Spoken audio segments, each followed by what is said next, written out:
que este episodio de Autorregúlate te va a interesar si estás pensando en modificar tu dieta para perder grasa, pero no lo has hecho porque odias lo aburridas que son las dietas para bajar de peso y el prospecto de sufrir y pasar hambre mientras otros disfrutan te lastima el alma. Pero ¿qué pasaría si yo te dijera que hay una forma en la que puedes comer absolutamente delicioso mientras pierdes grasa y a la vez proteges tus músculos? ¿Suena demasiado bueno para ser verdad? Pues no.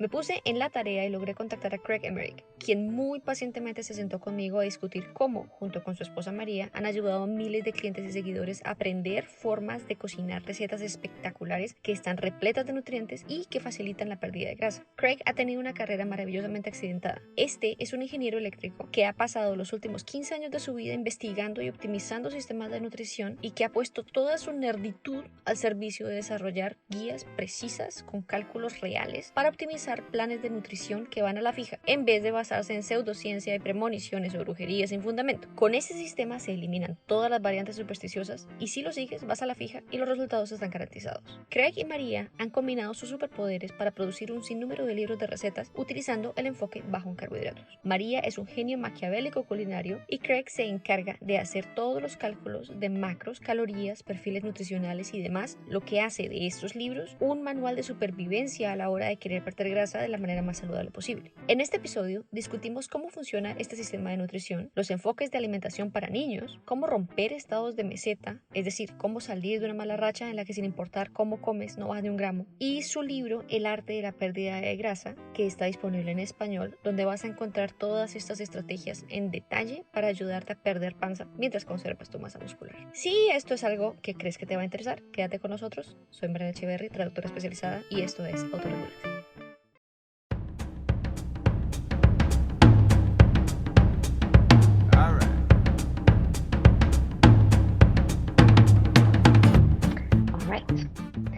So welcome everybody to another episode of your video podcast, Autorregúlate. This episode is going to be subtitled for your better understanding of all the content that we have. Today's episode is very special to me because I have the privilege of talking to the co-author of a series of books that have changed my practice for the better in every possible way. Thank you for accepting the invitation to the podcast, Maria Emmerich. Welcome to Autorregúlate. Oh, thank you so much for having me on. It's an honor. Among all of the things that I have to say about you, you have a very interesting background. We had Dr. Ted Naiman, and he does have a very interesting background as well, because he used to be an engineer. Can you please tell us, how did you go from being an engineer to the place where you are right now? Yeah, it's kind of interesting because this Dr. Ted Naiman is awesome, and I love his story. And yeah, he started from aerospace engineering, I believe, and then got his medical degree, and now ended up into nutrition real deep. And what's interesting is, I think the engineering mindset, or the way the engineers think, is it really is conducive to looking at systems and how, more diagnosing things from inputs and outputs and system, and looking at the big picture of what's going on versus, getting buried down into, well, cholesterol is doing this or that, where we look at the whole system and say, okay, why is it doing that? What are the inputs? What are the, is food causing this? Is it not getting enough sun? Kind of look at it more holistically that way, I think is kind of a trait. And I always started with electrical engineering myself and moved from there, just supporting Maria as she started her business and started writing all these books and everything. And I was just kind of supporting her from the background, keeping her website going and all that. And then at some point, everything was going so well that it just made sense for me to step away from engineering and come into just work with my wife on our business together. And it worked out amazing because I dove into it then too. I have that engineering mindset of, I need to study the latest, science and information. Otherwise I'm outdated in 6 months. As an electrical engineer, chips and everything changed, the design, everything, processes change so fast. You got to keep up on it. And so I did that with biology and with nutrition. And I've done that for the last, 10, 12 years since I left as engineering. And that gave me a deep understanding of the biology. And you guys have produced so much incredibly useful information. I don't know if any of my listeners or any of my viewers has ever had chance to eye one of the books. Not only is it the parts of the creativity of the recipes and how delicious they are and everything, but this comprehensive guide of everything, of the numbers, of the macros, of the calories, of everything that has to do with a more systematic approach, because I feel like one of the things that happens in this world of the fitness and nutrition and everything, there is a lot of religiosity and there is a lot of feelings and hunches and it feels good. Yeah. And that's cool. That's cool, but there has to be a system that you can apply, and you have to measure, you have to know what is it that you are doing, so that if you want great results, you have to be able to measure. Definitely. And I think Maria and I make such an amazing team when it comes to it, because she has just an incredible innate ability to create recipes and use different ingredients, almost like, you know, science, chemistry project, some of the things she comes up with. But Genius. she just figures it out and figures out ways to make it work, and using, you know, all your classic, you know, favorite dishes, just a couple different ingredients, and it's keto, you know, or low carb. One example, her hard-boiled egg pudding. Well, this one is one that is just amazing. She cooked it with Holly Berry. They cooked it together, and Holly Berry, before they started, was like, I'm not eating hard-boiled egg pudding. She's like, at the end, she's like, oh my gosh, I can't believe how good this tastes. But yeah, I mean, that started with our son Kai wouldn't eat eggs. We tried every way we could to get eggs in him because we knew they were good for him, and puree, you know, scrambled, whatever, he wouldn't eat them. So she's like, all right, I'm gonna get some eggs in this kid. And she started hard-boiled eggs, some cocoa powder, sweetener, make it turned into a pudding, and it was amazing. A little coconut milk in there, and that's how that recipe came about. Like, I don't know, 9 years ago, and it got out there public, and people were like, this is incredible, and so it kind of It took is off. insane. Yeah. It is insane. That's one of my favorite recipes. And actually, I introduced it to one of my friends who is a young mom, a first-time mom, and the kid wouldn't eat. Yeah. She was not having enough protein, and I was like, well, give her eggs. But no, but how many eggs can I put into her? I mean, like, she's just it's a couple of bites and that's it. You know what? I have something for you.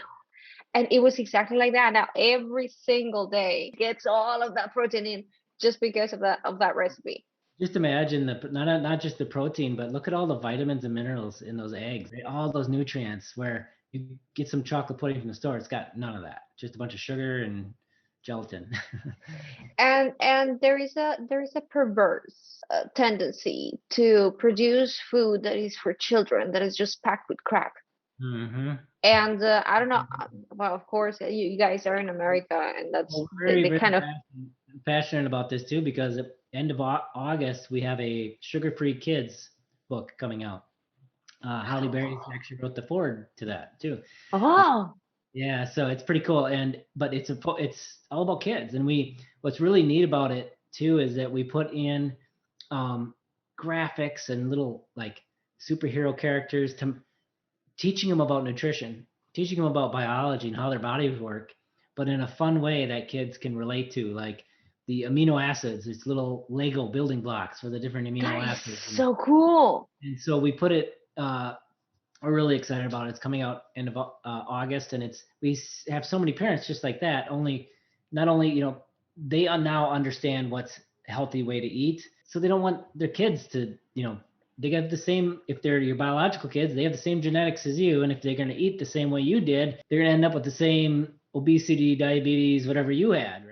Déjenme contarles de nuestro patrocinador DrinkLMNT, que es una bebida de electrolitos que nace de la necesidad de encontrar un producto que llene nuestros requerimientos de hidratación, sin el azúcar, los colorantes y los ingredientes de relleno que normalmente encontramos en las bebidas deportivas. DrinkLMNT está cuidadosamente formulado para proporcionarte un balance perfecto de electrolitos que te va a ayudar a tener un desempeño óptimo en tu actividad física, evitar calambres musculares, el salto del ojo, la taquicardia, la moridera y el apelotardamiento causado por la falta de hidratación o por los niveles insuficientes déficits de sodio, potasio y magnesio, que pueden ocurrir de manera natural durante el ejercicio, el consumo de café o el exceso de felicidad por el alcohol. Especial para todos aquellos que hagan una dieta baja en carbohidratos, están endulzados con stevia y tienen un rango de sabores espectaculares como naranja, frambuesa y mango chili, entre otros. Su presentación en sobres individuales los hace ideales para viajar. Solo necesitas una botella de agua y un sobrecito de sales de Element para tener todas las bondades físicas y mentales de un balance perfecto de electrolitos. Vete para las notas del episodio y haz clic en el link para hacer tu pedido y a la vez apoyar mi trabajo. Pégale a la sal y disfruta del episodio.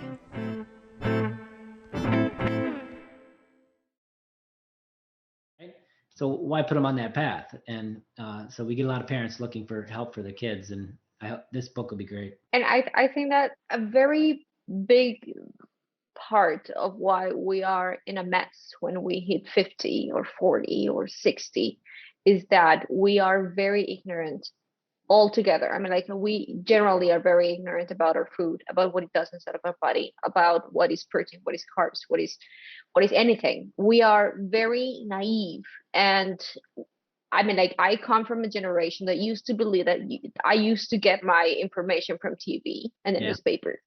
And I used to believe what was said in the in the guidelines, and that's what we would do. And it didn't work out for the best. I mean, like, I have never had like real serious overweight, but I've had a bunch of health problems, and I know many people from my people that have had such. I mean, like, I can't even start. Yeah. So to give my audience a little bit of a crash course on low carb and ketogenic way of eating. Definitely. Can you please explain to us what is it about this way that is so good for your health in theory? You know, the most basic way you can look at it is just the way we look at keto. So there's a lot of different ways to do keto. You know, there's a lot of really bad information out there, unfortunately, when it comes to keto, of adding lots of fat and bulletproof coffee and all this stuff that just is not good for people and is going to not help them reach their goals.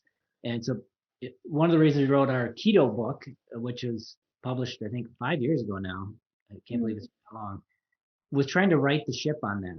And some of this bad information that was starting to come out about four or 5 years ago, you know, you have to be ketogenic, you have to add all this fat, you know, and it's the 70% fat. Yeah, and those percentages, and those percentages came from a therapeutic approach in the early 1900s to keto, where they used it to help kids control seizures, and that was the ratio they found worked best for seizures. Well, that's a therapeutic approach for seizures. Like the rest of the world, that's not necessarily the best ketogenic approach, right? Especially if you're trying to lose weight. And so that's where we looked at it. You know, what's your why and why are you doing this? And then, okay, if your why is diabetes, here's how you should do it, and what it should look like. But at a high level, it's really simple. You could really just look at it as meat and low carb veggies. I mean, that's keto. That's low carb, right? And low carb veggies could be, you know, asparagus, mushrooms, cucumbers, you know, different zucchini, different low carb vegetables. That's it. You know, so it's not some crazy mad diet like some people think, you know, like this. There's a lot of bad press that because there's forces behind stopping keto. People don't want it to succeed. You know, vegetarian or vegan groups definitely don't want it to succeed because we prioritize protein and fat in a way. And in fat, especially in maintenance, you know, you're going to eat more fat.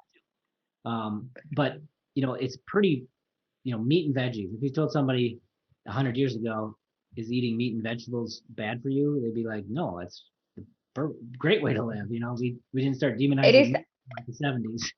It is actually the best way to live, and the easiest as well, because you don't have to sprout, you don't have to pressure cook, you don't have to like ground the grain and stuff. Now there is one thing that many people tell me because I have to be honest with you, when I started the diet, I was like full on, this is a cult that I joined, and I'm going to try to convert as much people as I can.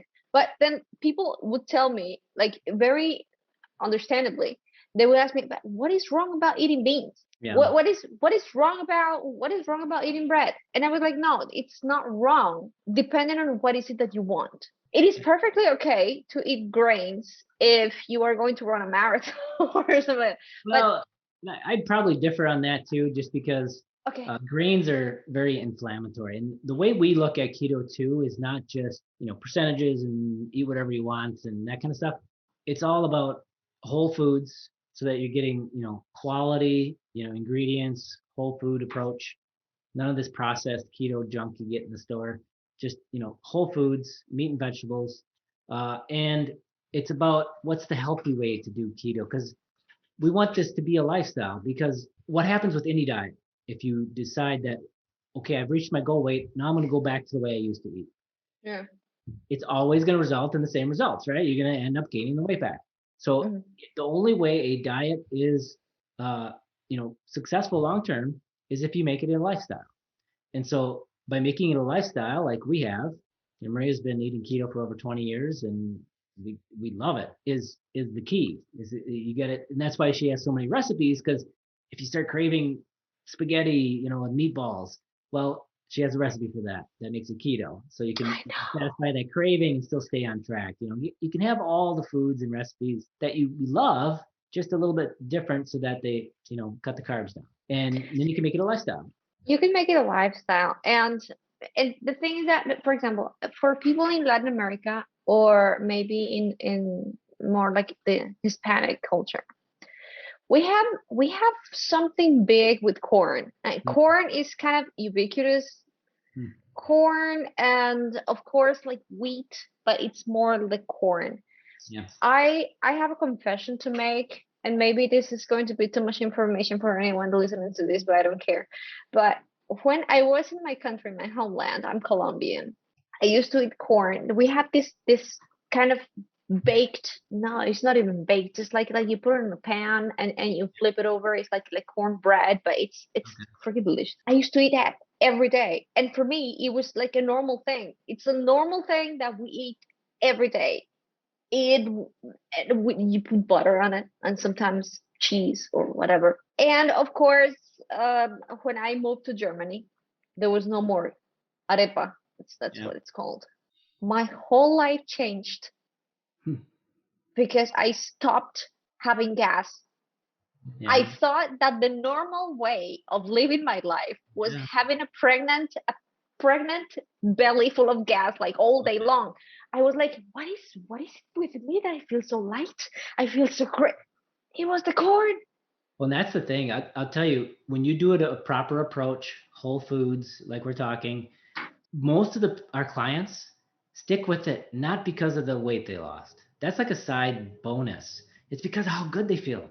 How all these digestive issues go away and their skin clears up. And, we have a file of testimonies from clients that's got over 2,000 in there now. And it's literally every kind of condition you can imagine, for everything from Parkinson's to MS to all these things, getting big improvements just through diet, ADHD, autism, all these things where they see marked improvements just with diet changes. So that's why they stick with it. And the thing about keto as well is you get elevated blood ketones when you lower the carbs enough in your diet. That is an alternate fuel for parts like the brain. And the brain really likes running on ketones. Like you get sort of a hyper awareness and you just feel a little more alert, and you don't get that afternoon slump or brain fog, from when you're eating lots of carbs. So you feel really good, and you want to stick with it for that reason.